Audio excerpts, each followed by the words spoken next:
নমস্কার প্রিয় বন্ধুরা, আজকের ভিডিওতে আমরা শুনব শ্রীমদ্ভগবদ্গীতার প্রথম অধ্যায় অর্জুন বিষাদযোগ। সহজ, সরল ও বিস্তারিত বাংলা ব্যাখ্যা। শ্রীমদ্ভগবদ্গীতা মহাভারতের ভীষ্ম পর্বের অংশ। এটি মোট 18টি অধ্যায়ে বিভক্ত। প্রথম অধ্যায়টির নাম অর্জুন বিষাদযোগ। এই অধ্যায়ে মোট 46টি শ্লোক আছে। এই অধ্যায়ে কোনো উপদেশ নেই। এখানে শুধু যুদ্ধক্ষেত্রের দৃশ্য বর্ণনা, দুই পক্ষের সেনাবাহিনীর পরিচয়, শঙ্খধ্বনি এবং সবচেয়ে গুরুত্বপূর্ণ অর্জুনের গভীর মানসিক সংকট ও বিষাদ দেখানো হয়েছে। এই অধ্যায়টি পুরো গীতার ভিত্তি। কারণ যদি অর্জুনের মনে এত বড় সংশয় ও দুঃখ না জাগত, তাহলে শ্রীকৃষ্ণকে এত বিশাল জ্ঞান দিতে হতো না। অর্থাৎ অর্জুনের বিষাদই গীতার সমস্ত উপদেশের কারণ। অধ্যায়ের মূল বিষয়গুলো ধাপে ধাপে। 1. ধৃতরাষ্ট্রের প্রশ্ন।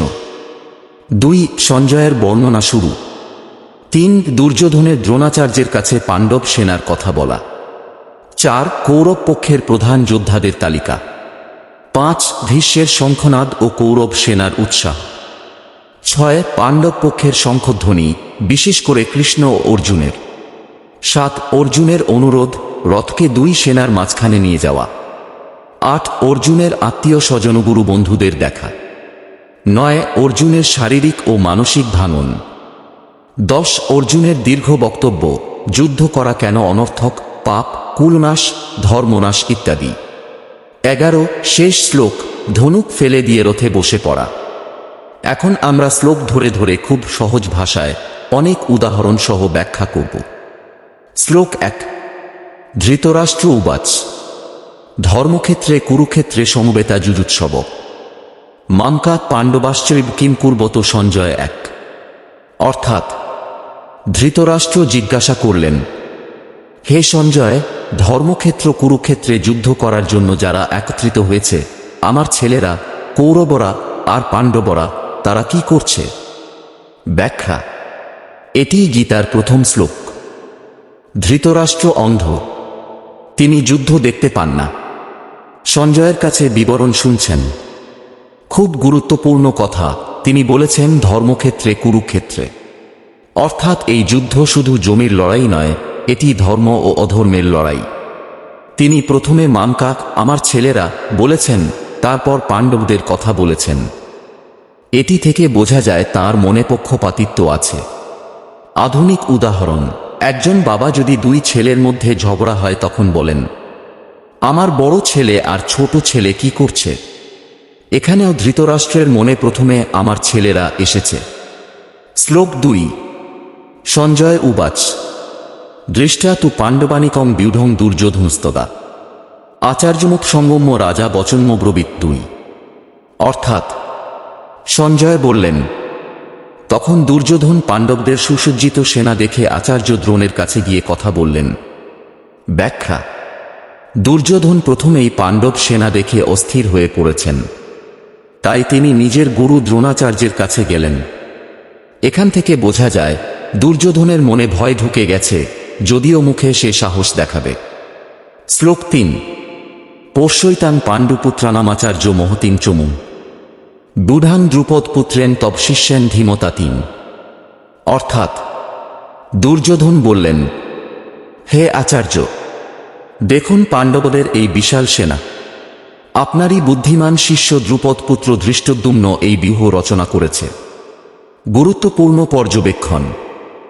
দুর্যোধন দ্রোণকে স্মরণ করিয়ে দিচ্ছেন যে ধৃষ্টদ্যুম্ন দ্রোণেরই শিষ্য। পরবর্তীকালে ধৃষ্টদ্যুম্নই দ্রোণের মৃত্যুর কারণ হবে। এখানে দুর্যোধনের মনের অস্থিরতা ও পরোক্ষ ঈর্ষা প্রকাশ পাচ্ছে। শ্লোক 4-6।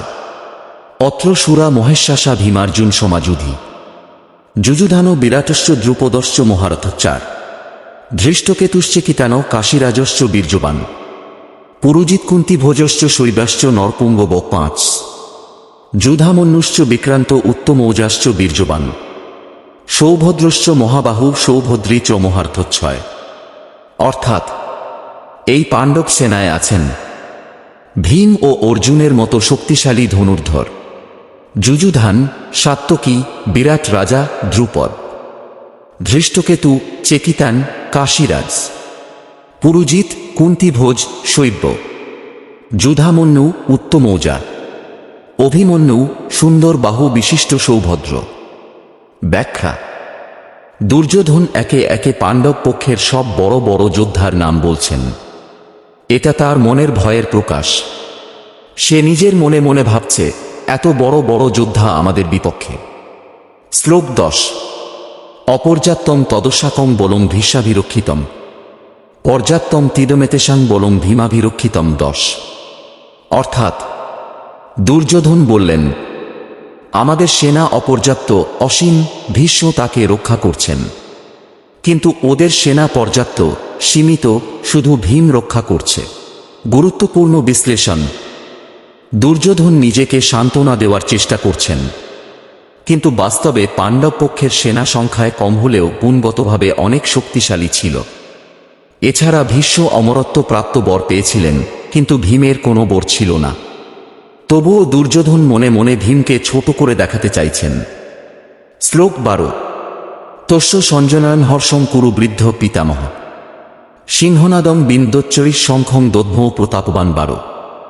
অর্থাৎ তখন কুরুবংশের বৃদ্ধ পিতামহ ভীষ্ম দুর্যোধনের মনে হর্ষ জাগানোর জন্য উচ্চ সিংহনাদ করে শঙ্খ বাজালেন। ব্যাখ্যা: ভীষ্ম বুঝতে পেরেছিলেন দুর্যোধন ভয় পেয়েছে, তাই তিনি নিজে প্রথম শঙ্খ বাজিয়ে সেনাকে উৎসাহিত করলেন।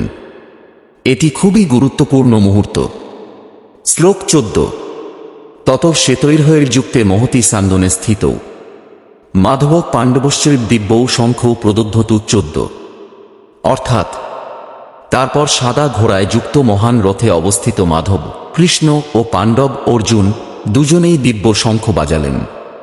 শঙ্খের নাম শ্লোক 15-18 থেকে: কৃষ্ণ পাঞ্চজন্য, অর্জুন দেবদত্ত, ভীম পৌন্ড্র, যুধিষ্ঠির অনন্ত বিজয়, নকুল সুঘোষ, সহদেব মণিপুষ্পক।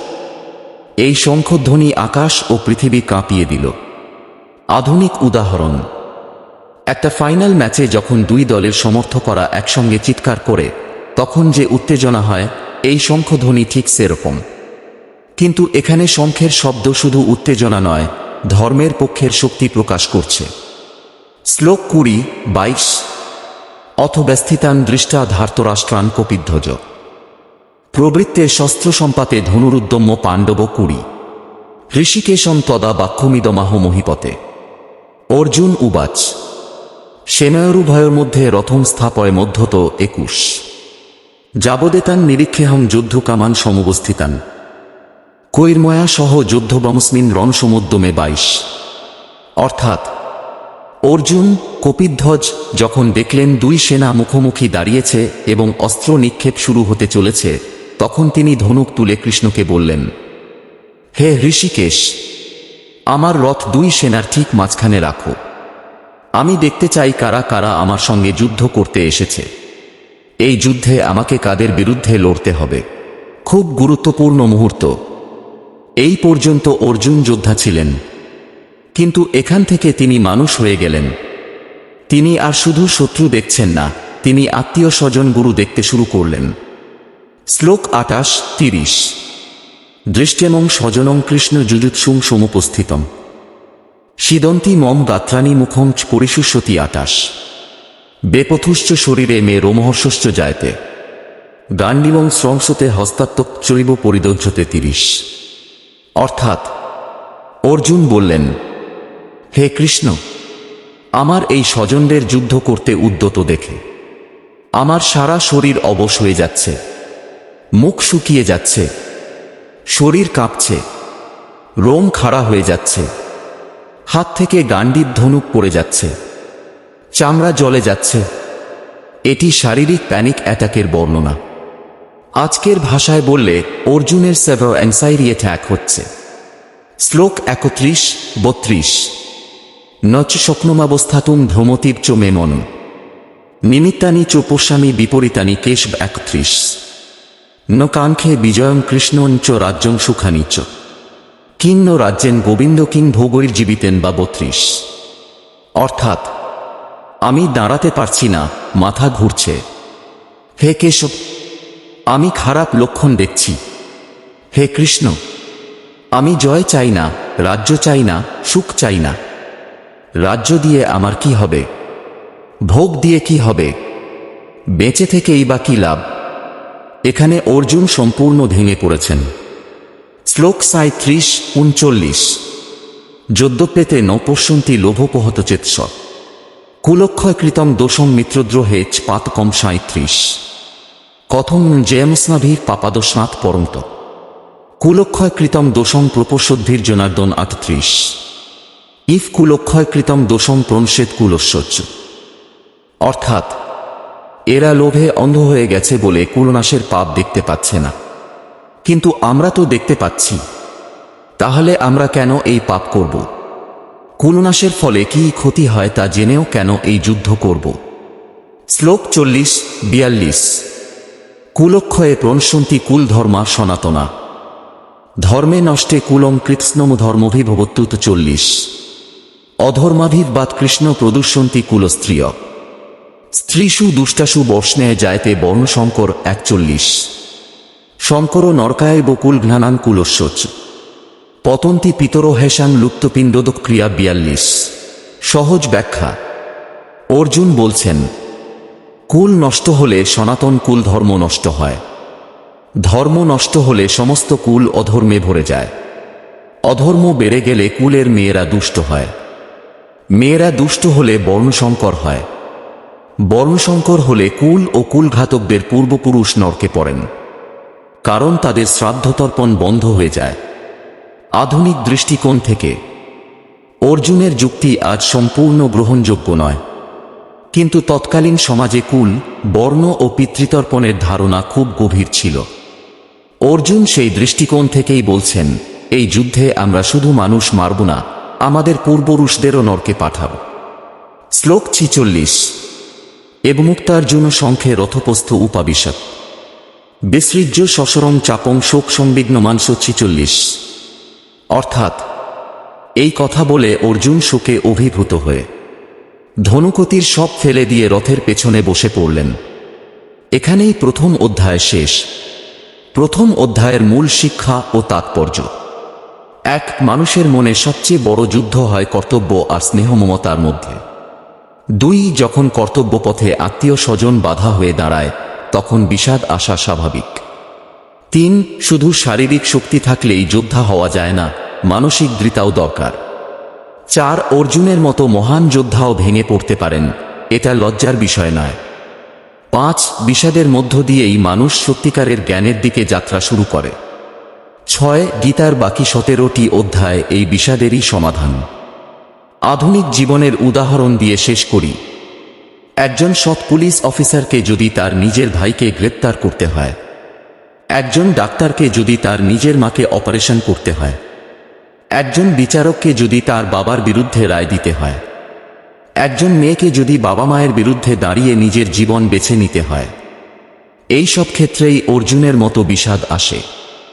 গীতা বলছে, এই বিষাদকে এড়িয়ে যাওয়া যায় না, কিন্তু এর মধ্য দিয়েই সত্যিকারের জ্ঞান ও কর্তব্যবোধ জাগে। প্রথম অধ্যায়ের শেষ কথা: অর্জুন বসে পড়েছেন, ধনুক মাটিতে পড়ে আছে।